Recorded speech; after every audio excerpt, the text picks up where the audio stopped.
حس على دمك يلا. نداء لعديم الدم، نداء لعديم الرغبة في المذاكرة، نداء للمسوفين، نداء للنويمة، نداء للناس اللي بتتمرقع. حس على دمك يلا. نداء للناس اللي بتسوف وتأجل المذاكرة. ما تنامش 12 ساعة يلا. أهلك تعبوا عشانك يلا. قوم يلا ذاكر يلا. أهلك بيحبوك وعاوزينك تبقى كويس يلا، وانت مصمم تكسرهم يلا. حس على دمك يلا. قوم يلا بقى يلا. فز يلا. قوم ذاكر يلا. امشي يلا.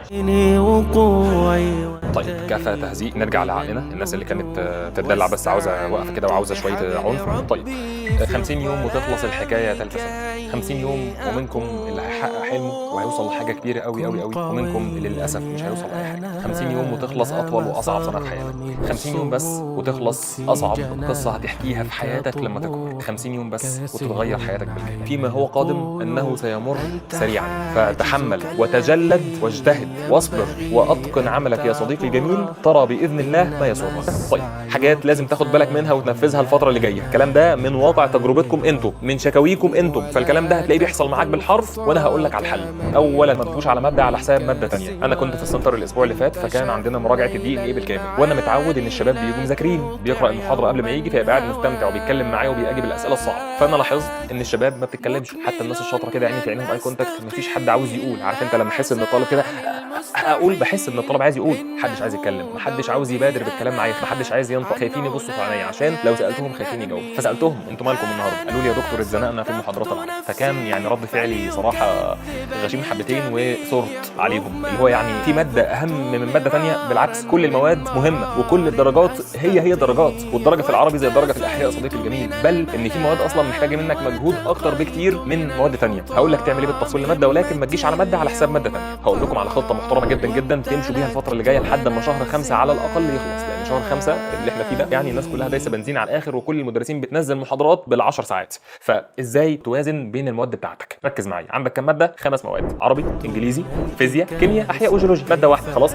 فانت عندك 5 مواد. اللي انا هقوله ده مثال ممكن انت تغير على حسب جدولك وايامك. وليكن هنبدا يا جماعه بالاسبوع بتاعنا عادي جدا. العربي يوم السبت، تمام؟ خليك بس معايا واتقل وهقول لك تعمل ايه. الانجليزي يوم الاحد، الفيزياء يوم الاثنين، الكيمياء يوم الثلاث، الاحياء يوم الاربعاء. هيبقى معاك في الاسبوع يومين، خميس وجمعه. اليوم ده هقول لك تبداه ازاي، ولكن اليوم لماده واحده بس. اليوم لماده واحده بس. ما تشتغلش سمك لبن تمر هندي. يعني مثلا في ناس بتعمل كده يا جماعه، اما اجيب محمد ايمن شويه، اما اجيب مثلا مستر فلان شويه، صفحتين فيزياء، وتزهق شويه من الفيزياء، صفحتين كيمياء، تزهق شويه من الكيمياء. ما ينفعش يا اولاد، ما ينفعش. المعلومات بتاعت المواد بتمشي في سياق. ما ينفعش مثلا تسمع مقدمه الدي ان اي ومجهود العلماء لمعرفه الماده الوراثيه وتسيب التركيب ما تذاكروش. ما ينفعش تذاكر التركيب وتسيب التضاعف. لا، هو بيجي الدي ان اي على بعضه، الار ان اي على بعضه، واخد بالك، الدعامه على بعضها، الحركه على بعضها. انا بتكلم في الماده بتاعت الهرمونات، فقاعده في ساعتين تخلص. فما حدش يحنكش، يعني ما تاخدش هنا شويه وهنا شويه وهنا شويه. ما ينفعش. الماده يوم، الماده يوم من اوله لحد اخره. طيب يا دكتور بس انا مثلا عندي مواد زي الفيزياء بتاخد مذاكره اكتر بكتير من وليكن الانجليزي، عندي ماده زي الاحياء بتاخد مذاكره اكتر من الكيمياء. عارف، خلص اليوم بتاع الفيزياء او اليوم بتاع الاحياء او اليوم بتاع الكيمياء، وعندك يومين في الاسبوع، خميس وجمعه مثلا على الجدول اللي احنا قلناه. ممكن يبقوا عندك سبت واثنين، ممكن يبقوا عندك 3 و4 على حسب جدولك ودروسك. عندك يومين في الاسبوع مريحين، ممكن في اليومين دول تلم فيهم اللي انت سبته في اليوم بتاع الماده. يعني مثلا انت عاوز تراجع الدعامه والحركه، وليكن المجموع بتاعهم كلهم 11 ساعه 12 سااعه، انا قعدت من الفجر لحد العشاء جد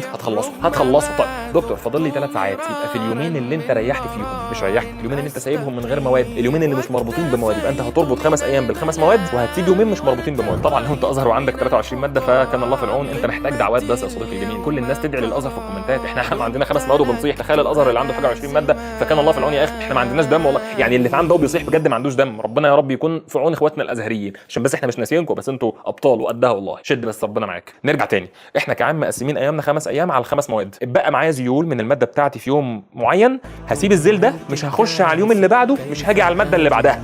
بذاكر العربي، ذاكرت النحو وبلاغه وادب، فاضل النصوص المتحرره، فاضل مثلا حل كتاب، اسيبه لليوم اللي مش مرتبط بمواد معينه، اللي هو الاربع والخميس او الخميس والجمعه مثلا، على حسب جدولك. خلاص يا اولاد، يبقى لازم تربط كل يوم بماده، وما تجيش على ماده على حساب الماده الثانيه يا صديقي. كل المواد مهمه، كل المواد بدرجات، وكل الدرجات زي بعضها. طيب انا يعني هلبس عباءه الناصح الاب، هلبس عباءه الغشيم، هلبس عباءه العنيف، علشان في ناس محتاجه كده. نداء لعديم المسؤوليه، نداء لعديم الضمير، نداء لعديم الدم، نداء للنويمة، نداء لعديمي الرغبة في المذاكرة، نداء للناس اللي بتتمرقع، نداء للمسوفين، نداء للناس اللي بتسوف وتأجل المذاكرة. حس على دمك يلا، ما تنامش 12 ساعة يلا، قوم يلا ذاكر يلا، أهلك تعبوا عشانك يلا، أهلك بيحبوك وعاوزينك تبقى كويس يلا، وأنت مصمم تكسرهم يلا. حس على دمك يلا، بطل دلع وذاكر يلا، فز يلا، قوم ذاكر يلا، امشي يلا، قوم يلا بقى يلا، امشي يلا. طيب كفى تهزيق، نرجع لعقلنا. الناس اللي كانت تدلع بس عاوزة وقفة كده وعاوزة شوية عنف. طيب عايز اقول لك يا صديقي الجميل ان البدايه دايما بتكون اصعب خطوه،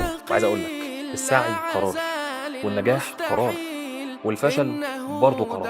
ولو انت خدت القرار فالسعي بيجيب سعي، والمجهود بيجيب مجهود، والمذاكره بتجيب مذاكره، والنتائج الحلوه بتجيب نتائج حلوه اكتر واكتر، والناس جربت على فكره. وعلى النقيض تماما، الراحه بتجيب راحه، والمرقعه بتجيب مرقعه، والنوم بيجيب نوم، والكسل بيجيب كسل، والفشل بيجيب فشل. تخيل حياتك دايره ناقصها نقطه عشان تكتمل، والنقطه دي انت اللي لازم تحطها. وخلي في بالك دايما يا صديقي الجميل ان ربنا سبحانه وتعالى كريم، ويقبل دائما منا العوده للطريق الصحيح مهما كانت الزلات، ومهما كانت العثرات، ومهما كانت التقلبات، ومهما كانت الاخطاء، يقبل منك العوده. فخد القرار وارجع للطريق الصحيح. اشوفك على خير ان شاء الله. سلام.